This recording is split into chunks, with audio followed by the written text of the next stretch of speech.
കതിരൂർ മനോജ് വധക്കേസിൽ പി ജയരാജനെതിരെ നിലപാട് കടുപ്പിച്ച് സിബിഐ ഹൈക്കോടതിയിൽ റിപ്പോർട്ട് നൽകി. മനോജിന്റെ കൊലപാതകത്തിലെ ബുദ്ധികേന്ദ്രം പി ജയരാജനാണെന്ന് സിബിഐ വ്യക്തമാക്കി. ജയരാജന്റെ അറസ്റ്റ് അനിവാര്യമാണെന്നും സിബിഐ ഹൈക്കോടതിയെ അറിയിച്ചു. കേസ് ഡയറി ഹാജരാക്കാൻ വൈകിയതിന് ഹൈക്കോടതി അന്വേഷണ സംഘത്തെ വിമർശിച്ചു.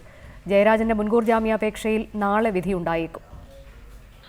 RSS നേതാവ് കതിരൂർ മനോജിനെ കൊലപ്പെടുത്തിയ കേസിൽ പി ജയരാജന്റെ പങ്ക് വ്യക്തമാക്കുന്ന റിപ്പോർട്ടാണ് സിബിഐ ഹൈക്കോടതിയിൽ നൽകിയത്. കൊലപാതകത്തിൽ ജയരാജന് നേരിട്ട് പങ്കുണ്ട്. മനോജിന്റെ കൊലപാതകം ആസൂത്രണം ചെയ്തത് പി ജയരാജനാണ്. സംഭവത്തിന് പിന്നിലെ ബുദ്ധികേന്ദ്രവും പി ജയരാജൻ തന്നെ. കേസിലെ 25ാം പ്രതിയായ പി ജയരാജനെ കസ്റ്റഡിയിലെടുത്ത് വിശദമായി ചോദ്യം ചെയ്യേണ്ടതുണ്ട്. അറസ്റ്റ് അനിവാര്യമാണ് ഈ കേസിൽ, സിബിഐ ചൂണ്ടിക്കാട്ടുന്നു. അറസ്റ്റ് ഒഴിവാക്കാൻ സംഘടന ഉപയോഗിച്ച് ജയരാജൻ പ്രതിരോധം തീർക്കുകയാണ്. മൃഗീയമായ മറ്റു കൊലപാതകത്തിലും ജയരാജൻ പ്രതിയാണെന്ന കാര്യവും സിബിഐ ഹൈക്കോടതിയെ അറിയിച്ചു.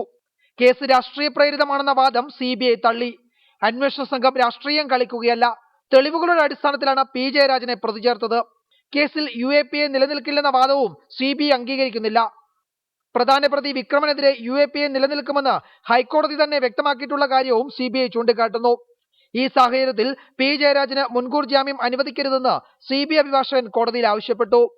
അതിനിടെ കേസ് ഡയറി ഹാജരാക്കാൻ വൈകിയ സിബിഐ സംഘത്തെ ഹൈക്കോടതി വിമർശിച്ചു. ഒടുവിൽ കേസ് ഡയറിയും അനുബന്ധ രേഖകളും അന്വേഷണ ഉദ്യോഗസ്ഥൻ ഡിവിഷൻ ബെഞ്ചിന് കൈമാറി. പി ജയരാജന്റെ മുൻകൂർ ജാമ്യാപേക്ഷയിൽ ഹൈക്കോടതിയിൽ നാളെയും വാദം തുടരും.